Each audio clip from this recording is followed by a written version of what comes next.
எல்லாருக்கும் ரொம்ப பிடிச்ச டிஃபனான அடை எப்படி செய்கிறதுன்னு இன்றைக்கி பார்க்க போகிறோம். இதுக்காக நான் 2 கப் பச்சரிசி எடுத்திருக்கேன். கடையில் போய் அரிசி வாங்கணும்னு அவசியம் இல்லை, வீட்டில் இருக்கிற ரேஷன் பச்சரிசியே போதும்.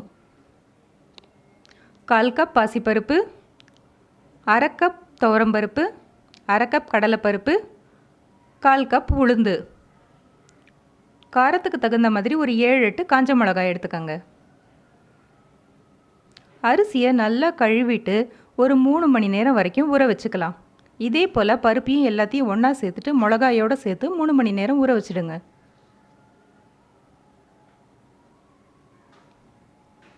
அரிசி பருப்பு ரெண்டுத்தையும் தனித்தனியாக ஊற வைக்கணும். ஊறின அரிசியை ஒரு மிக்ஸி ஜாரில் போட்டு அரைச்சி எடுத்துகிட்டு வந்துடலாம்.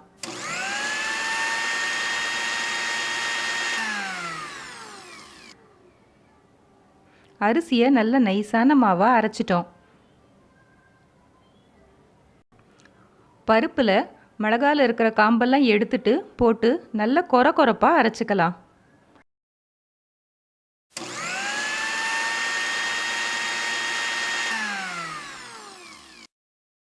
அரைச்சிட்டு வந்த பருப்பையும் இந்த அரிசி மாவோட கலந்துடலாம்.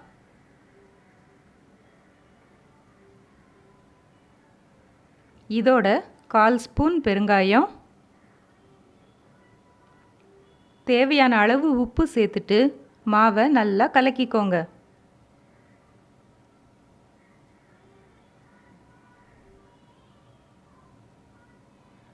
இந்த மாவோட கருவேப்பிலை, கொத்தமல்லி, வெங்காயம், இல்லைன்னா தேங்காய் துருவல், முருங்கைக்கீரை இப்படி எதை சேர்த்து அடை சுட்டாலும் ரொம்ப ரொம்ப டேஸ்ட்டாக இருக்கும். அவங்கவுங்க டேஸ்ட்டுக்கு தகுந்த மாதிரி மாவை நம்ம ப்ரிப்பேர் பண்ணிக்கலாம். இன்றைக்கி நாம் இந்த மாவோட கருவேப்பிலை, கொத்தமல்லி சேர்த்துட்டு பொடியாக நறுக்கின வெங்காயத்தையும் சேர்த்து அடை சுட போகிறோம். இது ரொம்ப ரொம்ப டேஸ்ட்டாக இருக்கும்.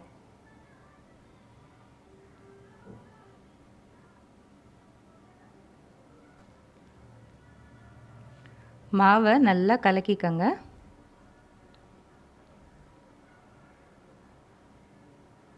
மாவு இந்த மாதிரியான பதத்தில் கொஞ்சம் கெட்டியாக இருக்கணும், ரொம்ப தண்ணியாகிடக்கூடாது. இப்போ அடுப்பில் ஒரு தவாவை வச்சு தவா நல்லா ஹீட் ஆனதுக்கப்புறம் நம்ம அடையை ஊற்றிக்கலாம். சாதாரணமாக தோசை ஊற்றுற மாதிரி தான், ஆனால் ரொம்ப மெல்லிசாக ஊற்றிடாதீங்க, கொஞ்சம் திக்காக இருக்கணும்.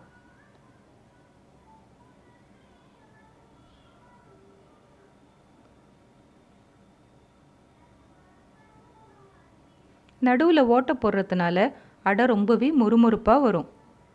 இதுக்கு தேவையான அளவு கொஞ்சமாக எண்ணெய் சேர்த்துக்கோங்க. எல்லாருக்குமே திரும்ப திரும்ப தினம் இட்லி, தோசை இதே போல் டிஃபனை செஞ்சு செஞ்சு போர் அடிச்சதுன்னா டிஃப்ரெண்ட்டாக இருக்கிறதுக்கு இந்த அடையை செய்யலாம். இதை சட்டுன்னு செஞ்சு முடிச்சிடலாம். குழந்தைங்களுக்கும் ரொம்ப பிடிக்கும். ரொம்ப டேஸ்டான டிஃபன். இப்போ நம்ம அடை வெந்துடுச்சு, இதை திருப்பி போட்டுக்கலாம். இப்போது சூப்பரான முறுமுறுன்னு அடை ரெடி ஆயிடுச்சு. இதை மிளகாப்பொடி, அவியல், சட்னி எதோட வேணால் சாப்பிட்லாம். இந்த ரெசிபி நிச்சயமாக உங்கள் எல்லாருக்கும் பிடிச்சிருக்கும். கண்டிப்பாக ட்ரை பண்ணி பாருங்கள். ஆல் இன் ஆல் சேனலுக்கு சப்ஸ்கிரைப் பண்ணுங்கள்.